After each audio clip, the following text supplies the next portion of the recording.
Hey guys, this is Magamu, and we have not talked about Soulframe in quite a bit of time. Now, if you don't remember, Soulframe is DE's other game. It's the more melee focused Studio Ghibli kind of version of Warframe. I don't know if they're actually trying to make it like Warframe per se, but there's frame in the title, so we're going to run with it. And this is their second game. Now, I haven't really talked about this much before because I played it in the open, was it open or closed beta? I think it was the open beta. I don't remember. And I didn't really have much of an opinion on it because it took me so long to get into that beta that by the time I got in, most people had already had a good idea of what the game was, and it was just no point at that point, right? But because this was covered at 10:00 Live, I saw a bunch of stuff in this that I wanted to talk to you guys about. They ended up showing about a 30-minute trailer. So if you're on the fence about Soulframe, you're someone who liked Warframe, maybe you're looking for something different, kind of in the space of something made by DE, then this video might be for you because I'm going to try to answer the question for you should you give this a try. But it's important because I'm going to say a lot of positive stuff about Soulframe, but in order to say that, I'm going to have to point out some stuff that may not be so flattering because the not so flattering stuff sets up what I like about it, and I think that's an important distinction. So just to back up a little bit, Soulframe is a game I think DE needs. They kind of need a second game to kind of offer people something different that may not be Warframe. To me, the biggest difference is the guns. I think Warframe's a ninja game, right? But it focuses really heavily on guns. So I think because Soulframe is not so gun heavy, I think that's what makes it different. So if you were to ask me if there's any reason you would give Soulframe a try over maybe just playing Warframe today or something, I would say it's more of a melee game, right? If you want to focus on melee, that's probably to me what it's offering. So let's go through the trailer, right? This is a 30-minute trailer for TennoCon, and there's a lot in here. And some of the stuff in here kind of answers the question for me, should you give this a try? And I'm going to have an interesting take at the end. So some of the stuff that was in the trailer, first of all, we see more of the world building. So you get to actually see the airships of the air people. Now, Soulframe didn't really present itself as so sci-fi in the beginning, even though it had a sci-fi thing, but now you get to see like these are flying ships. You get more of a sense of what the air people are. You can see the sky people. You can see inside the ship. So there's a little bit more world building here. Now, I bring that up because my own hesitation with Soulframe was always, and I told you I was going to be honest here, I did not like the aesthetic of Soulframe. The kind of, I don't know what cultures this represents, the accents and stuff. I'm just being honest, it never really appealed to me. I'm more of when it comes to fantasy, I'm more of a dark fantasy kind of fan. I don't really like the bright fantasy. Don't kill me, I'm not that big of an anime person, so I'm just being honest. The aesthetic of Soulframe never really appealed to me. I like the sci-fi of Warframe, and I like the darker fantasy stuff, right? And surprisingly, a while ago, I saw some of the skins that were releasing for Soulframe. There was like this Dark Knight skin, and I was like, whoa, now we're kind of talking, right? So that got my attention. So if they start tumbling more down the dark fantasy role, I think they would get more attention from me. So we saw the airships, more of the sky people inside the ship, some of the culture of the sky people kind of stuff.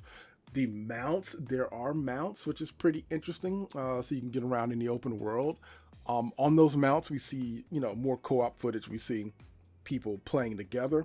When I played Soulframe, I don't remember even how to get in a match with other people. It was a very solo experience. Like I was the only one in the world, right? So if this is going for a co-op game like Warframe is, this is the first I'm seeing of it. I didn't have any friends that play the game. I don't know how you would matchmake with people you never met.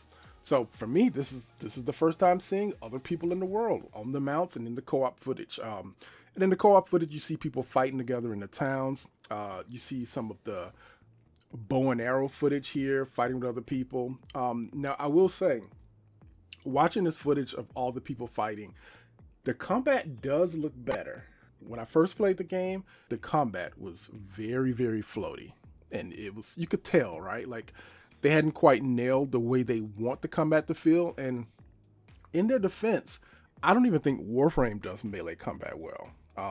And maybe that's why they leaned into the guns. Like, Warframe's melee has always kind of tried to find its footing from the first melee system to the second melee system, where they had the timed stuff where you press a button, pause, wait, hold the button. It's like freaking playing the guitar. I don't have the ability to do that, right? And then they kind of simplified it more to where I think you were kind of pushing in a direction or whatever. But I think over time they tried to get Warframe's melee combat to a point that they people could better play it. I think that it was just way too complex, right?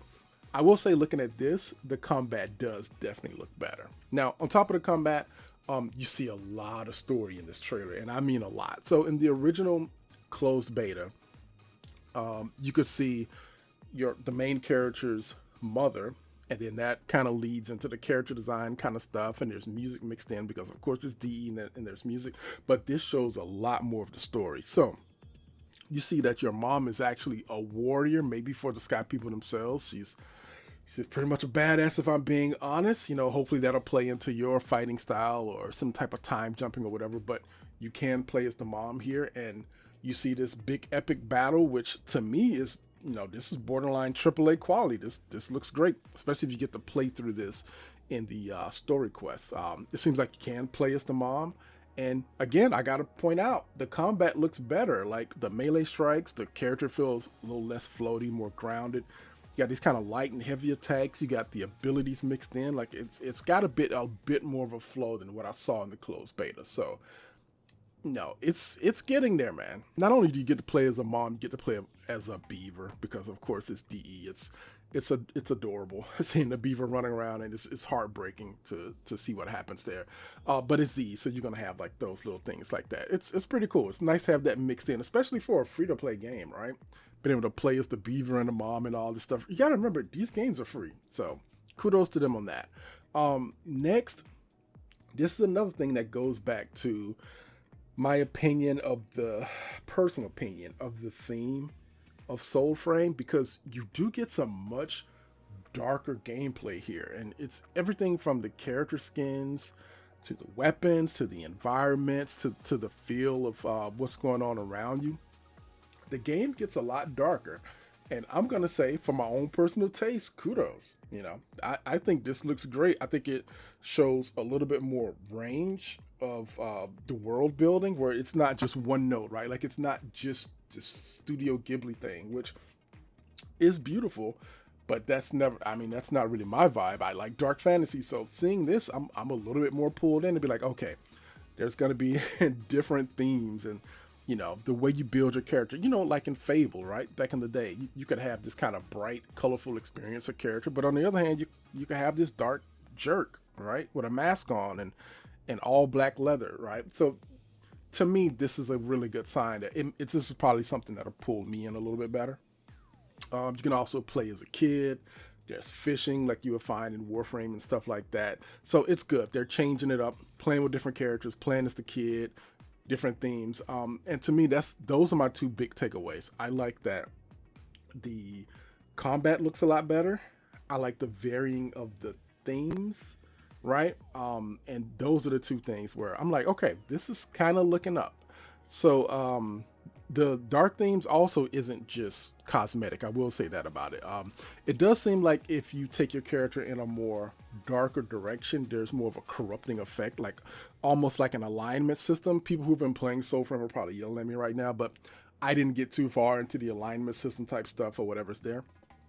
So it looks like if you do take a darker path, you physically change, like your arm looks different. It seems like where you helped animals earlier and they like jumped into your arms, the animals are more scared of you. So it's not purely cosmetic. Now, I don't know how people, you know, it's funny because if you tell people the way they look affects their gameplay, especially in free-to-play games, I don't think everyone's into that, but I'm perfectly fine with it. And I actually hope that's the direction they're going in. Like, you know, you don't have to have pure freedom in cosmetics. I know Warframe does that, like nothing's connected, right? But I think there are times where the way you look and the way you present yourself can affect how NPCs react to you and that type of stuff. So I'm for it, just not overbound. Like, all cosmetics shouldn't be linked to gameplay and stats and that type of stuff. But I do like the fact that, because I did like Fable growing up, that there is a bit of a correlation between like a dark character and the world thinking you're a jerk, right? So, okay, just to summarize this, if you were to ask me, should you play Soulframe, right? I would say yes. And the reason why is not for the two things that I liked.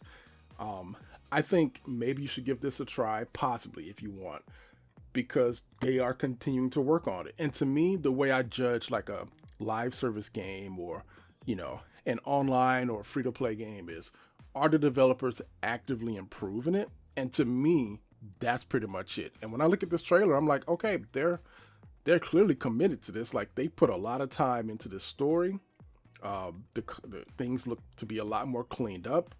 The universe seems to be a lot deeper. They're putting a lot of care into it. This doesn't look like something that's just like a cash grab or something you just run off with the money for. It looks like they put a lot of time into this. And to me, that's my guiding principle. If the developer is really working on it and trying to make it dope, then I'll give it a try. So I think, at some point you guys should probably check out Soulframe. I don't know if that point's right now, but to me it seems like it's headed in a pretty decent direction. So maybe just keep an eye on it, because I definitely will. And maybe, I think I still have access to it. So I'm going to try to get in after seeing the TennoCon presentation, because they look pretty good. I'm going to try to get back in. I couldn't play before too much because my older PC couldn't handle it, but now I have a newer PC, so I'm willing to give it a second shot. So I don't know. You guys let me know. Do you like the direction of Soulframe and how it looks? I just wanted to make a video to kind of check in on it and see how it's going. All right. Talk to you guys later.